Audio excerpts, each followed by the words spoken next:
it and Spider-Man are in tough contention for Game of the Year.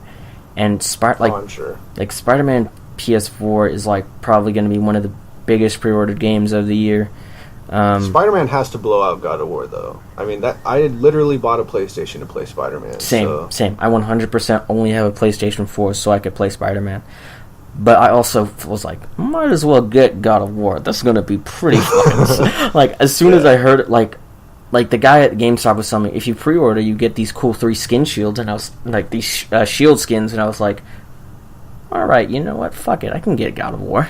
Fuck it, yeah, I have money, I'll buy it. And it was like, it's a fucking gorgeous game, first off, and then it's like one of the most fluid action games I've ever, like, think Arkham Knight type fluid combat. It's like that fucking, like, you're just weaving through enemies, and you can get really good with the combos. Wow, that's nice. Arkham Knight's one of my favorite games, personally, so that's good to hear. It's such a good game. Like, Arkham Knight is one of my, like, I don't even know, like, it's just, you're so good at it. And you know Rocksteady's developing another superhero game, right? Well, yeah, Rocksteady, I mean, all their Batman games have been great. I think they're... And I was pretty bummed they weren't at E3 this year, but they addressed it on Twitter and said that they're working on stuff. They just weren't ready to show what they have. Yeah, I think they're working on a Superman game. Like, that was the Easter egg. That's the biggest rumor. I'm really hoping... In which game? In the Batman games, there's an Easter egg. Like, there's a Superman signal in one of the things. There's some LexCorp logos on some of the stuff. So Superman exists in the Arkham world, so... Yeah, I just don't know if, like, a Superman game would be so different from the Arkham games. It'd be too easy. Gameplay-wise, so I don't know. What I'm hoping for, like, I heard Superman, but I think a Flash Rocksteady game would be so much better. A Flash game in general just sounds cool. Because they could build, like, a Superman's whole been done. Yeah, they could do, like, a whole huge open world like they did with Arkham, but instead of, like, having it at night where there's no citizens, it's more of a Spider-Man type feel. So, like, you save people from other metas, and they sort of just like, you stop random crime. And they could sort of base it on the CW universe instead of, like, the DC hardcore universe. Yeah, that's a good point. That's a very good point. That'd be the best bet, I think. Yeah, because they have all these other characters that would be established. So you have this home base of, like, Cisco, Barry, Iris, like, Caitlyn, all that shit. And you have, like, just, like, you're fighting through... Like, you could fight through the show, but I think it'd be better if they did their own unique storyline. But, like, if you've ever played a Spider-Man game, there's, like, crimes on the street you have to stop. And I think those would be, like, very... Like, they've gotten more advanced as games have advanced. So they could just sort of have randomly generated crimes with metas with different abilities that you stop every now and then sometimes you might stop a seems like robbery. That's how the show is. Yeah. So I think that would be, like, a really, really unique and cool thing, because you could do so many different things with the Flash's powers, like run up buildings and, like, run on water and all this shit. Plus, traveling around the whole city would be sick. I agree, Daryl. I absolutely agree. Oh, you know what I heard? Speaking... Oh, shoot. Wait, no. First, let's hear what you heard. I heard, like, on the official Insomniac Twitter for Spider-Man, basically they said there's an in-game, like, you can check Spider-Man's phone in-game and, like, interact with people on the street or whatever. So you can, like, take selfies or high-five random people as Spider-Man. Oh, yeah, I've heard that. But you can also check Spider-Man's phone, and he has a Twitter feed run by, like, one of the people, the person who runs the Insomniac Twitter. So we just tweet shit about J. Jonah Jameson and, like, other villains all day long in the game. Well, J. Jonah Jameson isn't a villain, but I heard that he has, like, a radio show in this game. And he does. He talks all kind of trash, like in the Tobey Maguire movies. Yeah, it's tight. Which is pretty hilarious. It's tight as fuck. Like, the fact that Spider-Man is on Twitter and tweets, like, official Spider-Man. Like, so you can post selfies to your Spider-Man Twitter and shit, like, when you do, like, photo mode or whatever, because you know Spider-Man's gonna get a photo mode. Oh, yeah. I think they already said that it's shipping with a photo mode, right? I think so, yeah. But, like, a lot of games on PlayStation, they're like, yeah, we'll see about a photo mode. And then, like, later they're like, yeah, no, 100% photo mode. Okay, that's dope. The fan service seems to be through the roof, so that's good to hear. Oh, it's gonna be sick. Like, it's shaping up to be another Insomniac home run. Oh, yeah, dude, like, the crafting from the suits alone, like, someone from Game Informer tried to count how many suits there were when they, like, went to Insomniac, and they were at, like, 21. Like, 'cause they were silhouetted, so they didn't even see the suits. They just saw, like, 21, like, worked up. And the dude like stopped him. He's like, "Don't bother counting. There's way more than that."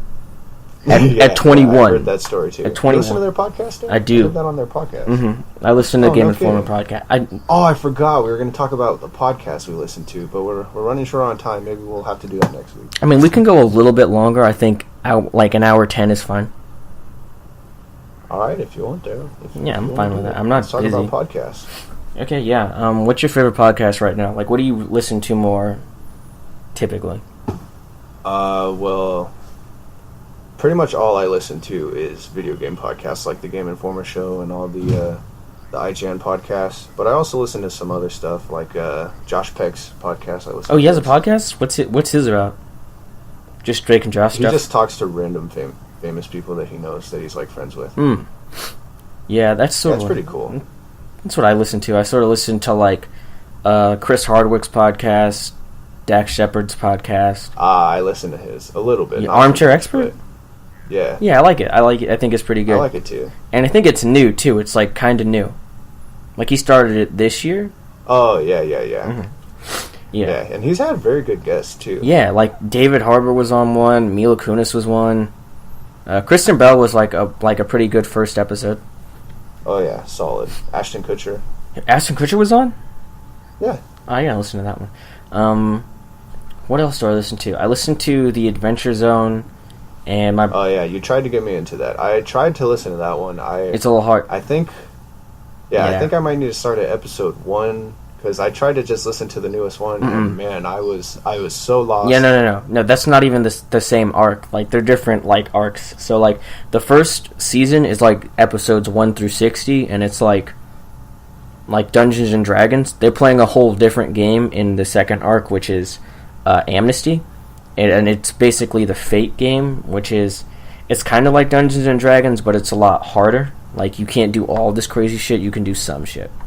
It's not about the roles, it's about the storytelling. What you're talking about. Yeah. I'm so lost. Yeah. That's how I felt listening to the podcast, but that's okay. If you start from the beginning, I'm sure it'd be good. Yeah, it was really good. I really liked it. I'm trying to get into Critical Role. That one's kind of good. It's, I guess the sound quality's, because they're all recording in one room, I think, and they're all sharing like 1 or 2 mics. So the sound quality's not good, but it's like really professional voice actors doing it. Like, I don't know if you know Matthew Mercer. He does like a million video game voices and like a bunch of acting stuff, so he's like pretty good. That one's pretty good. With this work. I also listen to Hannibal Buress' podcast, The Handsome Rambler. That one's pretty good. If you want to listen to that one, I would check that one out because it's really funny. He always has like rappers or other celebrities on, and they do auto tune and like play in a music studio, so they have like a drum pad and like a theremin and all this fun shit, which is cool. Well, when do you listen to podcasts? Like, where do you listen the most? The car? Almost exclusively the car. Yeah.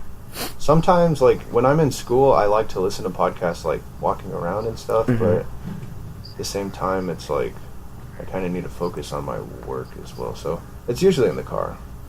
Yeah. I use them for car rides, but lately I've been just downloading a bunch before work, and then... like charging my wireless headphones and just listening to them the whole time, so I don't have to talk to anybody.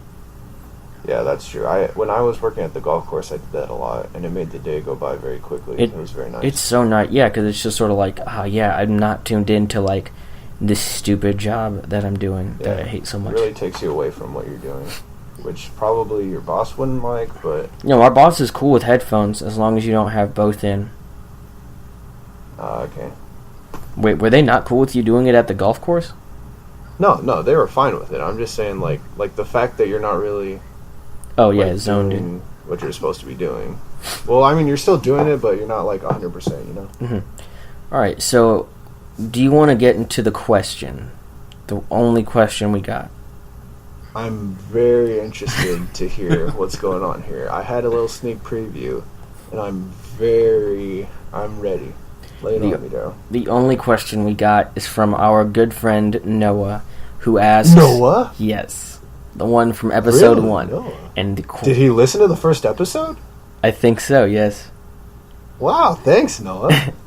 And his question is Aaron... Like, first, let me read it. Let me give you the whole format because it's very funny. So he put the question as the subject, and then he just did a follow-up question in the actual message. So from Noah Garcia to givemefreesocks at gmail.com. In the subject line is Aaron really homophobic? And then in the message bar, is he ? So is he? Is the question. The subject is Aaron homophobic? Is he? Well, the answer to am I is yes, but am I homophobic? That's a whole other question. First off, this is an inside joke. Let's give the context. Yeah, this is an inside joke that Noah sent into the podcast that a lot of people aren't going to get. So let me set the stage for you. Let me paint you a little word picture. I wasn't there for this story. Aaron, you give them the context. Okay, I'll give them the context. So, for sure. E3, June 2018. PlayStation just finished their conference. I hop on Xbox, get in a party with my friends, and we're talking about, what happened at E3. So we're talking about Sony's press conference. And I had an unpopular opinion about the gameplay showed for The Last of Us Part 2. I said that the whole scene with Ellie kissing her female companion was just like, it was a little too much for me. But not in a homophobic sense. It was just because, it just felt pervy to me that these 40-year-old men are animating these two 15-year-old girls girls, making out. Yeah, sorry, I can't talk. But yeah, they're making out so intense, and I was just the thought of a 40-year-old man animating this at his desk and calling it a job, it just felt it didn't sit well with me, and that's all I shared. And now I'm the homophobe of our whole little group, and that's not something you desire to me. It's not what you. And you're leaving some parts out of the story. You definitely said something else to Noah after he said he kept calling Noah has trash opinions. I said that. Yes. Yeah, but I don't remember why I said that. I think it was because we were fighting about Spider-Man, the best Spider-Man films. Mm-hmm. And I don't know if that was the same day. It wasn't? I don't know. Okay. I don't think that's very important to the story. Just the fact that that's why everyone thinks I'm a homophobe. Well, no one thinks you're a homophobe. Yeah, Noah just keeps bringing it up. And it's kind of funny. But Noah brings it up an awful lot, and it gets on my nerves a little bit. But it's kind of funny at the same time. So, I can take a joke at my expense. Yeah. All right. Now I have one more question that no one sent in, but I saw it online, and I very much want to discuss it because it's a very good question. Are Bigfoots allowed to go to heaven? Also, Bigfoots? Why are they not mentioned in the Bible? It seems odd that they would leave out something as important as this. You said Bigfoots. Yes, are Bigfoots allowed to go to heaven? Also, why are they not mentioned in the Bible? It seems odd that they would leave out something as important as this. Yeah, that's interesting. What exactly is classified as a Bigfoot? You're talking about the Yeti. Believe creature? Yeah, no, just a Bigfoot. Just a Bigfoot. A Yeti, the abominable snowman. Well, I think the most obvious the Chupacabra. So as to why they're not mentioned in the Bible and whether or not they go to heaven, they don't exist. So that's the first box you got to check. That's not true. Aaron, mentioned in the Bible. And we can't alienate the whole Cryptid Corner fan base. Listen, the reason Bigfoots might not be able to get into heaven is because they haven't accepted Jesus Christ as their Lord and Savior into their hearts. That's the only thing keeping Bigfoots out of heaven, okay? And why they're not mentioned in the Bible is that Bigfoots are famously, I'm trying to think of a religion that's not going to be offended. Jewish? Yeah, I was going to just say Jewish. I was going to say, even if Jewish people are offended, it makes sense. It's just funny. Yeah, Bigfoots are famously Jewish, and so they're not going to be in the New Testament because they're already busy at Seder and Passover. They're not thinking about baby Jesus in a manger being their Lord and Savior because they didn't acknowledge him as God's divine and only true Son. And so that's why they're not in the Bible. They rejected him. The original Pharisees were Bigfoots. King Herod, the man who sent people to kill baby Jesus in that manger, a Bigfoot. Pontius Pilate, who sentenced Jesus to death, Also, a Bigfoot.